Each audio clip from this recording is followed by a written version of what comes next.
திரு பாலகுமாரன் அவர்களின் உடையார். பலமுறை கேட்டும் அவள் தன் பெயரை சொல்லவில்லை. நாங்கள் தான் அவளுக்கு பொம்மி என்று பெயர் வைத்தோம். பொம்மை போல அசையாது அமர்ந்திருப்பாள். அவள் பெயரும் ஊரும் எங்களுக்கு தெரியாது என்று பதைபதைத்து சொன்னாள். மேலிருந்து அவள் பல திக்குகளையும் நமஸ்கரித்து கண்மூடி கைகூப்பி நின்றிருந்தாள். பளிச்சென்று பின்பக்கம் நகர்ந்தாள். தன் உடம்பை வீசி காற்றில் போட்டாள். அவள் உடம்பு பறந்து புடவைகள் நாலா பக்கமும் அலைந்து தலைக்குப்புறம் 3-4 முறை புரண்டு அருவி வழியும் பெரிய பாறையில் நச்சென்று மோதினாள். மலையனூரான் சாம்பான் கண்களை மூடிக்கொண்டான். மலையனூரானும் காளிதாசனும் மடமடவென்று ஆறு நோக்கி கீழே இறங்கினார்கள். அருவி ஆறாக வழியும் இடத்திற்கு போனார்கள். அங்கு போய் நின்று ஆயுதங்களை எல்லாம் கீழே போட்டு விட்டார்கள். ஆற்றில் இறங்கி முங்கி குளித்தார்கள். மலையின் உச்சியை பார்த்து மந்திரங்களை ஜெபித்தார்கள். ஒரு இரத்தக்கோடு ஆற்றில் கலந்து நகர்ந்து வந்து மலையனூரான் சாம்பானை மெல்ல சுற்றி கொண்டது. சாம்பான் தன் அருகே அந்த பெண் இருப்பதை உணர்ந்து கொண்டான். எனக்கு கட்டுப்படு, நான் உதவுகிறேன். எனக்கு கட்டுப்படு, நான் உதவுகிறேன். எனக்கு கட்டுப்படு, நான் உதவுகிறேன் என்று இடையராது சொன்னான். அந்த பெண்ணும் சூட்சுமமாய் அவன் அருகே நின்று சிரித்தாள். சரி என்றாள். மலையனூரான் சாம்பான் மிகப்பெரிய கர்ஜனை செய்தான். கிழிப்பேன், அழிப்பேன், சோழகுலத்தை பூண்டோடு அழிப்பேன், சோழனுடைய ஒவ்வொரு காரியத்தையும் எதிர்ப்பேன் என்று தண்ணீரில் அரைந்து கொண்டு சபதம் செய்தான். அருவி வழியே வந்து ஆறாகப் போகும் நீரை அள்ளி உயர தூக்கி பார்த்தான். அந்த பெண் அந்த நீரை ஆசையுடன் குடித்தாள். வலது கை ஆள்காட்டி விரலை பற்களால் கடித்து காயம் ஏற்படுத்தி அந்த உதிரத்தை உயிரை தூக்கி கொட்டினான். அந்த பெண் அவன் உதிரத்தையும் குடித்தாள். மலையனூரான் சாம்பான் மிக கம்பீரத்தோடு கரையேறினான். அந்த கூட்டம் நோக்கி அவன் நடந்தான். வெகு விரைவில் இந்த மூட்டையில் உள்ள பாண்டிய வீரர்கள் உங்களிடம் வருவார்கள். இது உறுதி. இதற்கு காரணம் நான் இல்லை, நீங்கள் அழைத்து வந்த அந்த பொம்மி, அந்த பெண். அவள் அருள் உங்களுக்கும் எனக்கும் இருக்கின்றது. பாண்டிய தேசத்தின் மரக்குல பெண்களால் பாண்டிய தேசத்தின் மானம் காமாற்றப்படும். பாண்டிய தேசத்தின் மறவர்கள் சோழர்களை ஜெயிக்கப் போவதில்லை. பரக்குல பெண்களின் அறச்செயலினால்தான் ஜெயிக்கப் போகின்றோம். நிச்சயம் மிகப்பெரிய வெற்றி நமக்கு கிடைக்கப் போகிறது. எனவே வந்த சுவடு தெரியாமல் மறுபடியும் நீங்கள் உங்கள் இடத்திற்கு போய்விடுங்கள். மலைகளில் இருக்காதீர்கள். மதுரை நகரில் இருங்கள். எங்கள் வருகை உங்களுக்காக தெரிவிக்கப்படும். நாங்கள் உங்களை வந்து தேடிக்கொண்டிருக்க முடியாது. நாங்கள் எங்கு இருக்கின்றோமோ அங்கு வந்து எங்களை சந்தியுங்கள். உங்கள் அனைவரையும் நான் அடையாளம் பார்த்து கொள்கிறேன் என்று சொல்லி அவர்களை நிற்க வைத்து சுற்றியுள்ள அவர்களை உச்சந்தலையில் கைவைத்து ஆசீர்வதித்து அவர்கள் முகங்களை மனதில் தேக்கி கொண்டான். அவர்கள் அவன் பாதம் பணிந்து வணங்கினர். அங்கிருந்து அந்த பெண்கள் காட்டை விட்டு வெளியேறினர். பொதருக்கு அருகே இருந்த பிரம்மராயரின் ஆள் காரி குளிப்பகை திகைப்போடு சகலத்தையும் பார்த்து கொண்டுதான் இருந்தான். இருட்டு வரை அங்கேயே அமர்ந்திருந்து விட்டு கொல்லிமலை அடிவாரத்திற்கு வந்து பொற்காசுகளை கொடுத்து குதிரை வாங்கி கொண்டான். சோழ தேசத்தை நோக்கி வேகமாக குதிரையை செலுத்தினான். உடையார் ஸ்ரீ ராஜராஜ தேவர் செம்பியன் மாதேவியின் சடங்குகளை முடித்துவிட்டு திரும்பும் பொழுது அவரோடு கிருஷ்ணன் ராமனான பிரம்மராயர் சேர்ந்து கொண்டார். பிரம்மராயரோடு அவரது மகன் அருள்மொழியும் சேர்ந்து கொண்டான். இன்னும் பல சேனாதிபதிகளும் தளபதிகளும் உடையார் ஸ்ரீ ராஜராஜ தேவருக்கு பாதுகாப்பாக வர அவர்கள் பல விஷயங்களை பேசியபடி தஞ்சையை அடைந்தனர். தஞ்சையின் எல்லையில் கொல்லிமலையில் வேவு பார்த்த ஒற்றன் பிரம்மராயரை பார்த்து வணங்கினான். அவர் அவனை தனியே சந்தித்தார். விவரத்தை கேட்டார். அவனை அழைத்து கொண்டு போய் உடையார் ஸ்ரீ ராஜராஜ தேவருக்கு அறிமுகமும் படுத்தினார். அவரிடம் செய்தியை சொன்னான் அந்த ஒற்றன். நல்லது, ராஜேந்திரன் அனுப்புகின்ற பல்லாயிரக்கணக்கான வீரர்கள் பாண்டிய தேசத்து வீரர்களும் இருக்கிறார்கள் அல்லவா? அவர்களை தூண்டிவிடத்தான் இந்த கொல்லிமலை அந்தணர்கள் முயற்சி செய்கிறார்களா? நான் அதை எதிர்கொள்ளுவேன். என்ன செய்வது என்று எனக்கு தெரியும் பிரம்மராயரே. இது குறித்து நீங்கள் சிறிதும் கவலைப்பட வேண்டாம். நமக்கு துணையாக சிவபெருமான் இருக்கிறார். நம்முடைய முழு கவனத்தையும் கோயில் கட்டுவதிலேயே ஈடுபடுத்தி விடலாம். வந்தவர்களில் முரட்டுத்தனமாக இருக்கிறவர்களை எல்லாம் ராஜேந்திர சோழன் அப்புறப்படுத்திவிட்டு நடக்கிறவர்களையே நம்மிடம் அனுப்பி வைக்கிறான். நம்மால் கைது செய்யப்பட்ட பாண்டிய வீரர்கள் நம்மிடமிருந்து விலகி அவர்கள் தேசத்திற்கு போக வேண்டும் என்று ஆசைப்பட்டால் தாராளமாக போக விடலாம். அவர்கள் ஒருபொழுதும் கைதிகள் அல்ல என்று நான் ராஜேந்திரனிடம் சொல்லி இருக்கிறேன். மறுபடியும் சொல்லுவேன். அந்த வீரர்கள் வரட்டும். அவர்கள் வந்தால் தங்குவதற்குண்டான ஏற்பாடுகளை நாம் செய்தாக வேண்டும். அவர்களுக்கு தாக சாந்திக்காகவும் நல்ல உணவிற்காகவும் ஆழ்ந்து உறங்குவதற்காகவும் நமக்கு மரியாதை செய்ய ஏற்பாடுகள் செய்தாக வேண்டும். ஏனெனில் அவர்களை நம்பித்தான் இந்த பெரும் பணியை நான் துவக்கி இருக்கிறேன். மனிதர்களுடைய உதவி இல்லாது இந்த இறைப்பணி முடியாது. எனவே எது குறித்தும் கவலைப்படாது இந்த ஆலயம் கட்டுகின்ற விஷயத்தில் மனதை செலுத்துங்கள். கொல்லிமலையில் உள்ள 4 அந்தணர்கள் இந்த சோழ தேசத்தை கவிழ்த்துவிட முடியாது. ஆயுதங்களை கீழே போட்டு தங்களை ஒப்பு கொடுத்த பாண்டிய வீரனால், சாளுக்கியர்களால் இந்த சோழ தேசம் ஆட்டம் கண்டு விடாது. அப்படி மறுபடியும் உருவினால் என்ன நடக்கும் என்பதை நீங்களே அறிவீர்கள். எனவே எது குறித்தும் கவலைப்படாமல், நெல் முனையளவும் அச்சப்படாமல், முழு வேகத்தோடு முழு பலத்தோடு நம் சிந்தனை அனைத்தையும் சேர்த்து கோவில் கட்டுகின்ற பணியிலே நம்மை ஈடுபடுத்திக் கொள்ளுவோம். உடையார் ஸ்ரீ ராஜராஜ தேவர் உரத்து நம்பிக்கையோடு சொல்ல, சோழம் சோழம் சோழம் என்று உற்சாக குரலை அருகே உள்ள வீரர்கள் எழுப்பினர். பிரம்மராயரே, உங்கள் முகத்திலுள்ள கவலை எனக்கு சந்தோஷத்தை கொடுக்கிறது. நீங்களே பொறுப்புகளை அடுத்தபடி அருள்மொழிக்கு கொடுத்துவிட்டு சற்று ஓய்வாக இருப்பது நல்லதோ என்று நான் சிந்திக்க ஆரம்பித்து விட்டேன். நீங்கள் எனக்கு உதவியாக இருந்தால் அருள்மொழி உங்கள் பதவியை திறம்பட வகிப்பதற்கு நன்றாக இருக்கும். அவனுக்கு நீங்கள் அவ்வப்போது ஆலோசனையும் செய்துவிடக்கூடும். எனவே நானும் நீங்களும் முற்றிலுமாய் கோயில் கட்டும் பணியில் ஈடுபடுத்தி கொண்டு ராஜராஜனையும் அருள்மொழியையும் தேசம் காக்கின்ற சோழ தேசம் காக்கின்ற பணியில் ஈடுபடுத்தி விட்டால் நல்லது என்று தோன்றுகிறது. நான் சொல்வது தவறா? உடையார் ஸ்ரீ ராஜராஜ தேவர் பிரம்மராயர் அருகே போய் கேட்க, பிரம்மராயர் எழுந்து நின்று கை கூப்பினார். இது ஆலோசனையாக கேட்டாலும் சரி, ஆணையாக சொன்னாலும் சரி, நான் மறுக்கின்ற விஷயம் அல்ல. இதைவிட சந்தோஷமான ஒரு செய்தி எனக்கு வேறு எதுவும் இல்லை. ஆனாலும் பல பேர் உயிரை ஈந்து சம்பாதித்த சோழ தேசத்தின் பெரும் பரப்பில் ஒரு ஜான் கூட விட்டு வைக்க நான் தயாராக இல்லை. அரசே, என் மகன் அருள்மொழிப்பட்டனுக்கு நீங்கள் கொடுத்திருக்கின்ற அங்கீகாரம் மிக பெரியது. அவன் இளைஞன். அவனை பற்றி பல கவலைகள் எனக்கு இருக்கின்றன. அவனிடம் இந்த பொறுப்பை சட்டென்று தூக்கி கொடுப்பதை விட மெல்ல மெல்ல ஈடுபடுத்தலாம் என்பதுதான் என்னுடைய உத்தேசம். அவனுக்கு பட்டத்தை கொடுப்பதை விட பதவியின் சுமையை சுமத்தலாம் என்பது என் உத்தேசம். வெறும் போர் வீரனாக நிற்க வைத்து அவனுக்கு தேசத்தை காக்கின்ற பொறுப்பை கொடுத்தால் அவன் இன்னும் அமைதியாக செய்வானோ என்று நான் நினைக்கிறேன். பட்டங்கள் சில சமயம் தலையை கிறுகிறுக்க வைத்துவிடும். 33 வயதான பிறகும் இளவரசர் ராஜேந்திரன் இளவரசராகவே இருக்கிறார். அரசராவதை பற்றி சிறிதும் சிந்திக்காமல் இருக்கிறார். இந்த நேரத்தில் அவரை விட வயதில் மிகச்சிறிய என் மகனுக்கு எதற்கு பட்டம், எதற்கு பதவி? எனவே வெறும் உபதளபதியாகவே என் மகன் இருக்கட்டும். அதே சமயம் தஞ்சையை காக்கின்ற பொறுப்பு உனக்கு இருக்கிறது என்று அவனிடம் நீங்கள் அழைத்து சொல்லியும் விட்டு விடுங்கள். அவன் மிகுந்த உற்சாகத்தோடு அதில் ஈடுபடுவான். தயவு செய்து அவனுக்கு இப்பொழுது எந்த பதவியும் வேண்டாம். பிரம்மராயர் பணிவாக கேட்டுக்கொண்டார். உடையார் ஸ்ரீ ராஜராஜ தேவர் வாய்விட்டு சிரித்தார். நல்லது, மகனுக்கு பதவி கொடுத்தால் தன் பதவி ஆட்டம் கண்டுவிடுமோ என்று பயப்படுகிறார் பிரம்மராயர் என்று எனக்கு புரிகின்றது என்று கேலியும் செய்தார்.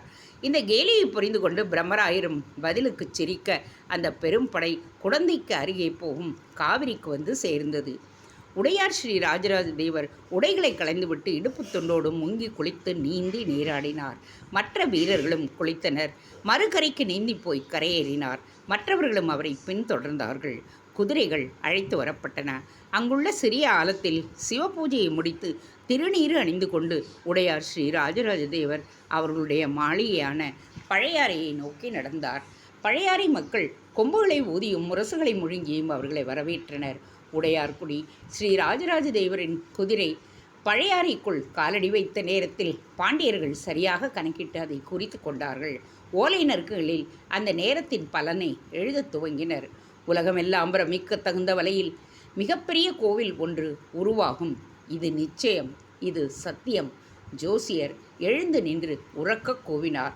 அந்த ஜோசியருக்கு பிரம்மராயர் தங்க நாணயங்களை பரிசாக அளித்தார். பல ஜோசியர்கள் முன்வந்து தங்களுடைய ஓலைகளிலிருந்து பலன்களை படிக்க ஆரம்பித்தனர். உடையார் ஸ்ரீ ராஜராஜ தேவர் மட்டும் கேட்டுக்கொண்டே இருந்தார்.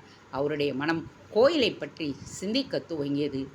1,00,000 பேர் கொண்ட அந்த மிக நீண்ட ஊர்வலத்தில் முதல் குழுவாக 1500 பேர் கொண்ட அந்த சிறிய கும்பல் சோழ தேசத்தின் எல்லைக்குள் புகுந்து கொள்ளிட நதிக்கரையின் விளிம்பில் நின்றது. கொள்ளிடக்கரையின் எதிர்க்கரை பசேலென்று இருப்பதை குணசீலன் வியப்போடு பார்த்தான். அங்கிருந்துதான் உண்மையான சோழ தேசம் ஆரம்பிக்கின்றது என்று தெரிந்தது. அவன் சிறு வயதில் சோழ தேசத்திற்கு வந்திருக்கிறான். சோழ தேசத்தை சுற்றியும் பார்த்திருக்கிறான். அந்த வளத்தை கண்டு நாகரிகத்தை கண்டு திகைத்து போயும் நின்றிருக்கின்றான். மறுபடியும் திகைத்து போய் நிற்க இன்னொரு சந்தர்ப்பம் கிடைத்தது. அப்பொழுது ஒரு சிறுவனாக எங்கு வேண்டுமானாலும் போகக்கூடிய சுதந்திரமான குழுவாக இருந்தவன் இப்பொழுது அடிமையாக கைதியாக சோழ தேசத்திற்குள் நுழையப் போகின்றான். குணசீலன் என்கின்ற அவன் பெயரை கேட்டதும் பாண்டிய தேசத்தவன் என்று எல்லோரும் கூப்பிடுவார்கள். அது தவிர அவன் உயரமும் கருப்பும் வெள்ளை பற்களும் சிவந்த உதடும் செம்பட்டை தலையும் அவனை மலைப்பக்கத்து பாண்டியன் என்பதை தெளிவாக காட்டி கொடுத்துவிடும். அவன் வாய்த்திருந்து பேசினால் அது உறுதியாகிவிடும். மதுரையை சோழர்கள் தாக்கிய பொழுது அவன் கோட்டை காவலில் இருந்தான். மதுரை முழுவதும் வசப்பட்டு 6 நாட்கள் கோட்டை முற்றுகையிடப்பட்டு அரசர் தப்பித்து போனதும் கோட்டை திறந்து விடப்பட்டது. முதலில் எதிர்ப்பட்ட குணசீலனை போர் வீரர்கள் இழுத்து கொண்டு போய் ராஜேந்திர சோழனின் முன் நிறுத்தினர். எங்கே பாண்டிய மன்னன் என்று ராஜேந்திர சோழன் பிரம்பால் அவன் நெஞ்சில் அடித்தான். குணசீலன் வாய்விட்டு சிரித்தான். ஒருவேளை நீ கைது செய்யப்பட்டு நான் இந்த இடத்தில் நின்று எங்கே சோழ மன்னன் எங்கே என்று கேட்டால் நீ பதில் சொல்வாயா? அதே விதமாகத்தான் என்னை கொன்றாலும் எந்த பதிலும் வராது. எங்கள் மன்னர் பலமான படைகளோடு நலமான விதத்தில் பாண்டிய தேசத்தை விட்டு வெகு தூரம் போய்விட்டார். 6 நாள் முற்றுகையில் முதல் நாளே அவரை நாங்கள் அனுப்பிவிட்டோம். 5 நாள் பயணம் மேற்கொண்டு அவர் இந்த நேரம் சேர தேசத்தின் அடர்ந்த காடுகளுக்குள் போயிருப்பார். எனவே இங்குள்ள மக்களை துன்புறுத்தி விட்டுவிட்டு வீரர்களை இழிவுபடுத்துவதை நிறுத்திவிட்டு அடுத்தபடியாக ஆக வேண்டிய காரியத்தை பார். மதுரை உன் வசமாயிற்று. மதுரையில் உள்ள படவீரர்கள் உன்னை எதிர்த்தார்களே தவிர மக்கள் எதிர்க்கவில்லை. எனவே தயவு செய்து இங்குள்ள பெண்களுக்கும் சாதாரண மக்களுக்கும் எந்த இம்சையும் ஏற்படுத்தாமல் மதுரையை உன் வசப்படுத்தி கொள்ளுங்கள் என்று கைகூப்பி கேட்க குணசீலனை ராஜேந்திர சோழன் உற்று பார்த்தான். நீ யார்? உன்னுடைய பதவி என்ன என்று கேட்டான். நான் கோட்டை காவலன். பொய் சொல்லாதே. வெறும் கோட்டை காவலன் இவ்வளவு பேச முடியாது. இத்தனை தெளிவாக இருக்க முடியாது. நான் வெறும் கோட்டை காவலன்தான். எனக்கு எந்த பதவியும் இல்லை. ஆனால் என் தந்தையார் பாண்டிய மன்னனின் மகாமந்திரியாக இருக்கிறார். அவரை சிவனேசன் என்று அழைப்பார்கள். பாண்டிய மன்னருக்கு பல மகாமந்திரிகள் உண்டு. 11வது மகாமந்திரி இவர். கோயில்களையும் குளங்களையும் மடங்களையும் கவனித்து வருகிறார். எனவே எனக்கு அவர் மூலம் பேசவும் பழகவும் விஷயங்களை அணுகவும் தெரிந்திருக்கிறது. அவ்வளவுதான். மற்றபடி நான் எந்த பதவியையும் வகிப்பவன் அல்ல. நல்லது. பாண்டிய தேசத்திலுள்ள கோயில்களை எப்படி பராமரிக்கப்பட்டு வருகின்றன? இன்று காலை வரை மிக அற்புதமாக பராமரிக்கப்பட்டு வருகின்றன. நீங்கள் உள்ளே நுழைந்து விட்டீர்கள். மதிய பூஜை உண்டா இல்லையா என்பது கூட எனக்கு தெரியவில்லை.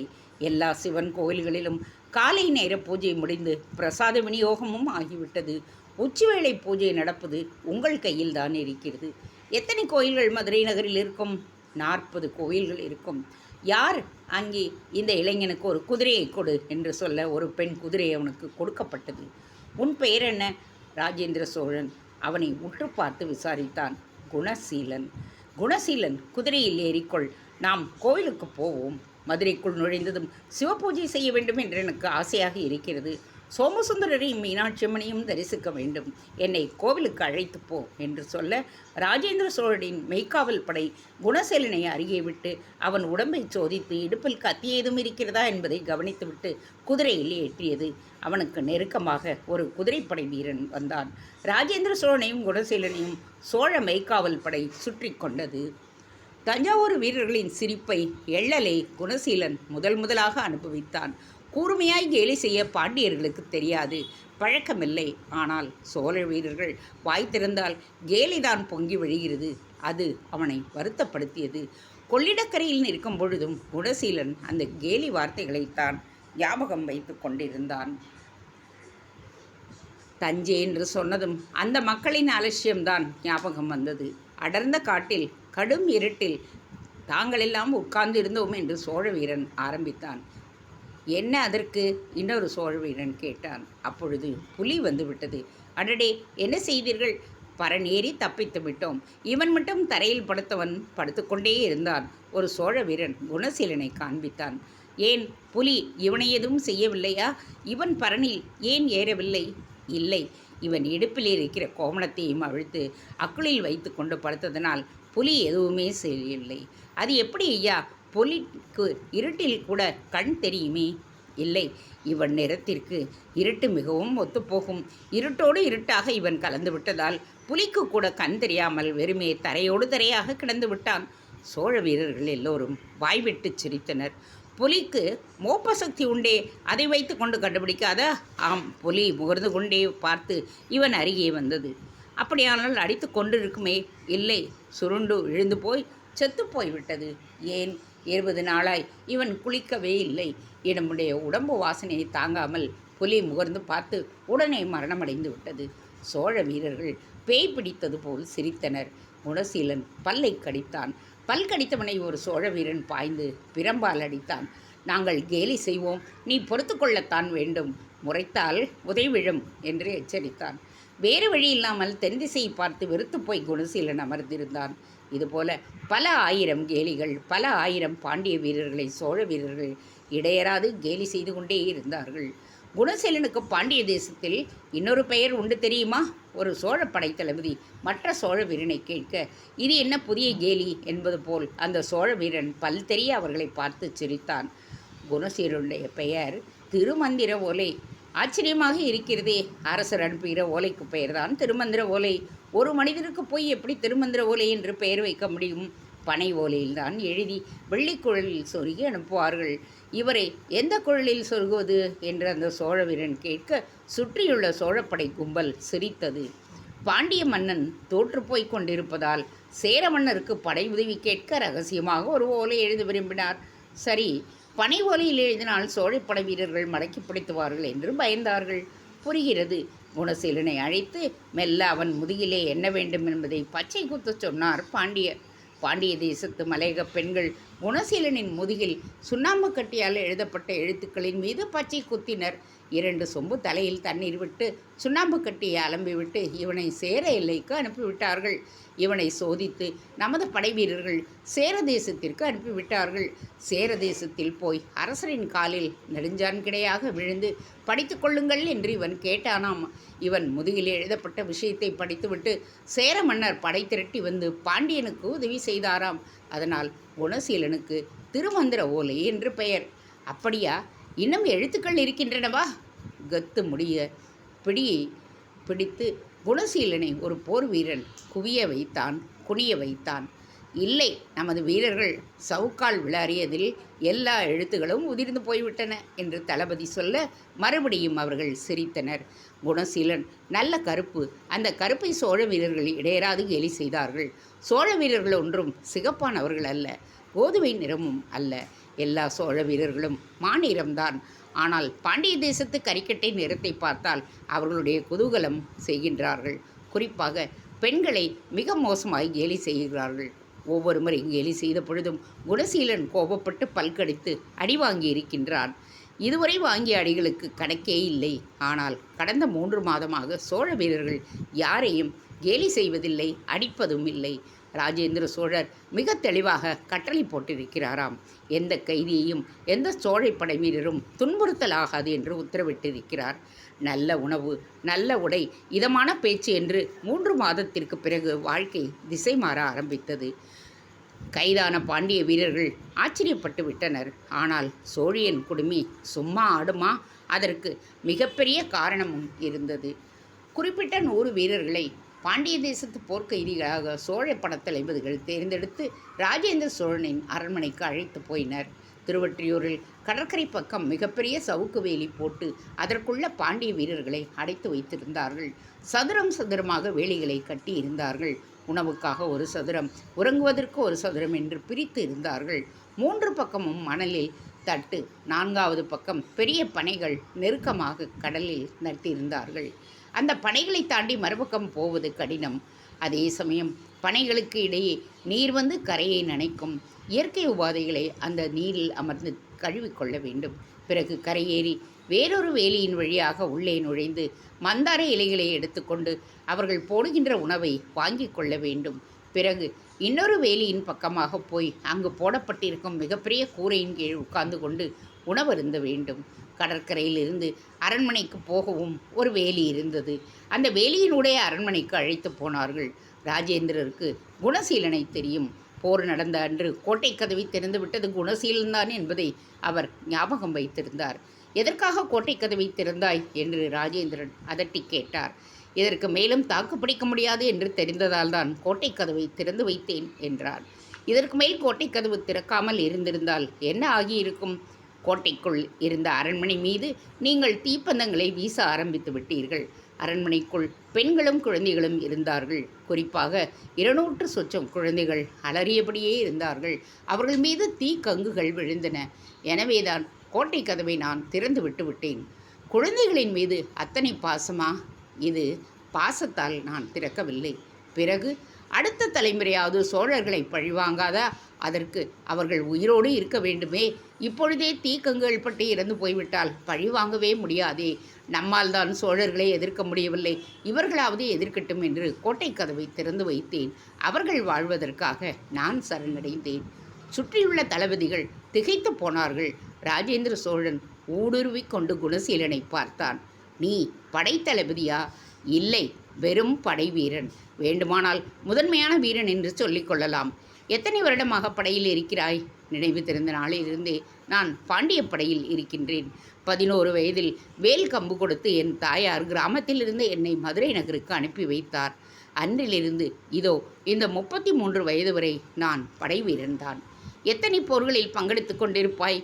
கணக்கு வைத்து கொள்ளவில்லை. வருடா வருடம் 2-3 முறை போர் வரும். எந்த போரிலாவது நீ காயமடைந்தது இல்லையா? பல வடுகள் உடம்பில் இருக்கின்றன. ஒரு ஈட்டி குத்து இடதுபுற தோளில் கூட இருக்கிறது. எல்லாம் பச்சிலையினால் ஆறிவிட்டன. நீ ஜெயித்த போர் எது? எதுவுமே இல்லை. அங்கங்கே கலவரங்கள் செய்து சோழ மக்களை அச்சமூட்டி இருக்கிறோமே தவிர போர் என்று உள்ளுக்குள் வந்து நாங்கள் கொடிகட்டி பறக்க விடவில்லை.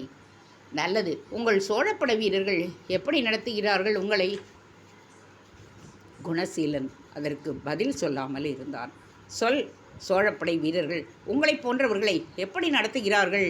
மறுபடியும் குணசீலன் பதில் பேசாமல் முகம் திருப்பிக் கொண்டான். அவன் கண்களில் இருந்து கண்ணீர் வழிந்தது. ராஜேந்திர சோழர் சிம்மாசனம் விட்டு எழுந்து வந்தார். அவன் அருகே நின்று அவன் தோளில் கை வைத்தார். மறுபடியும் குணசீலன் பதில் பேசாது ராஜேந்திர சோழர் சிம்மாசனம் போட்டு போயிட்டு திருப்பி வர சொல்லி வரும்போது அவனுக்கு அருகே வந்தார். அவன் தோளில் கை வைத்தார். ஏன் கண் கலங்குகிறீர்கள்? உங்களை அடித்து இம்சை செய்கிறார்களா என்று லேசாய் தோளை உலுக்கி கேட்டார். இல்லை என்று தலையசைத்தான். உணவு தருவதற்கு மறுக்கிறார்களா? பட்டினி போடுகிறார்களா? இல்லை. நல்ல உணவு கிடைக்கின்றதா? கேலியும் குத்தலும் அதிகமாக இருக்கிறதா? சில சமயம் செய்கிறார்கள், ஆனால் அதில் வருத்தமடைவதில்லை. பிறகு ஏன் கண்களில் கண்ணீர்? எதற்கு அழுகிறீர்கள்? என்னை சோழ வீரர்கள் கைதியாகத்தான் நடத்துகிறார்கள். நான் சுதந்திரன் இல்லை. சவுக்கு வேலிக்குள் அடைப்பட்ட ஒரு மிருகம். நான் வைஷ்ணவன்.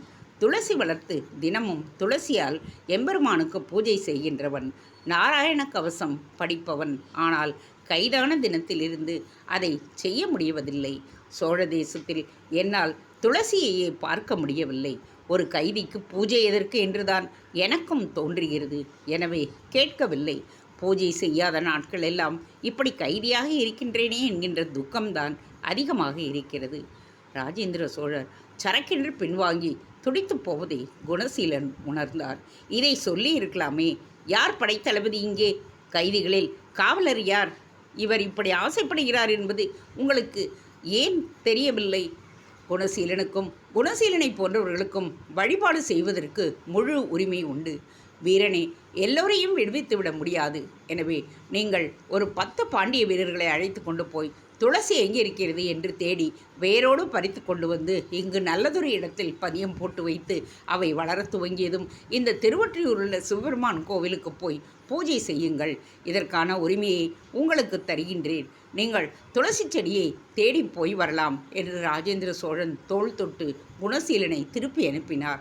குணசீலன் 10 வீரர்களை தேர்ந்தெடுக்க முயற்சிக்கின்ற பொழுது நான் நீ என்று பாண்டிய வீரர்கள் கை தூக்கினர்.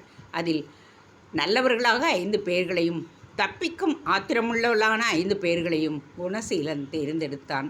11 பேரும் திருவொற்றூரை சுற்றியுள்ள பகுதிகளில் துளசி செடிகளை தேடினார்கள். வைணவர்களை சந்தித்து மதுரை படை வீரர்கள் கைதிகளாக இருக்கிறோம், துளசிக்கு எங்கிருக்கும், நாமக்கட்டி எங்கிருக்கும் என்றெல்லாம் அவர்களிடம் விசாரித்தார்கள்.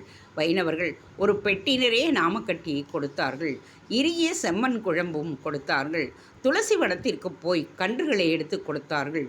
திருவொற்றியூட்டில் அவற்றை நட்டுவிட்டு திரும்பும் பொழுது கூட வந்த பாண்டிய வீரர்கள் 5 பேரும் காணாமல் போனர். ராஜேந்திரனுக்கு பாண்டிய வீரர்கள் தப்பித்து போனது சொல்லப்பட்டது. குணசீலன் தரதரவென்று இழுத்துச் செல்லப்பட்டு ராஜேந்திரன் முன்பு நிறுத்தப்பட்டான். நான் உங்களுக்கு உதவி செய்ய நீங்கள் என்ன கைமாறு செய்தீர்கள் பார்த்தீர்களா? ராஜேந்திர சோழன் வினவினார். இல்லை, 5 பேர் தான் தப்பித்திருக்கிறார்கள். 5 பேர் உங்கள் முன்னால் இருக்கிறோம். எதற்காக அவர்கள் தப்பித்து போனார்கள்? இங்குள்ள நிலைமையை பாண்டிய தேசத்தில் சொல்லியே ஆக வேண்டும். யார் யார் உயிரோடு இருக்கிறார்கள், யார் யார் உயிரோடு இல்லை என்று பாண்டிய தேசத்து பெண்களுக்கு தெரிந்தாக வேண்டும். புருஷன் இறந்த பிறகும் தன் புருஷன் இறக்கவில்லை என்கின்ற நினைப்போடு இருக்கின்ற பெண்மணிக்கு அவன் இறந்தது தெரிய வேண்டும். அவன் இறந்து விட்டாரோ என்று பதைபதித்து தினமும் உணவும் இல்லாமல் நோன்பு மோற்று ஒடுங்கி கிடக்கின்ற பெண்களுக்கு மனத்தை தேற்றி உன் புருஷன் உயிரோடு தான் இருக்கின்றான், கவலை வேண்டாம் என்று செய்தியை சொல்ல வேண்டும்.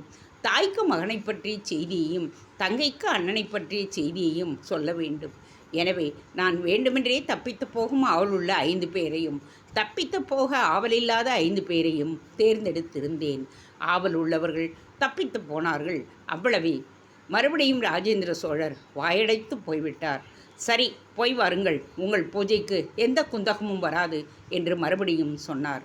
தப்பித்து போக விருப்பமில்லாத 5 வீரர்கள் பெரிய நந்தவனம் அமைத்து துளசி செடிகளை வளர்த்து நந்தவனத்துக்கு நடுவே மண்ணால் செய்த நாராயணன் சிலையை அமைத்து சங்கும் சக்கரமும் எழுதினர். ஒரு நாள் குந்தவி பிராட்டியும் அந்த பூஜையில் கலந்து கொண்டார். பாண்டிய வீரர்களோடு சரிசமமாய் அமர்ந்து பேசினார். உடையார் நாவலின் முதல் பாகம் முற்றியது. தேங்க்ஸ் ஃபார் வாட்சிங்.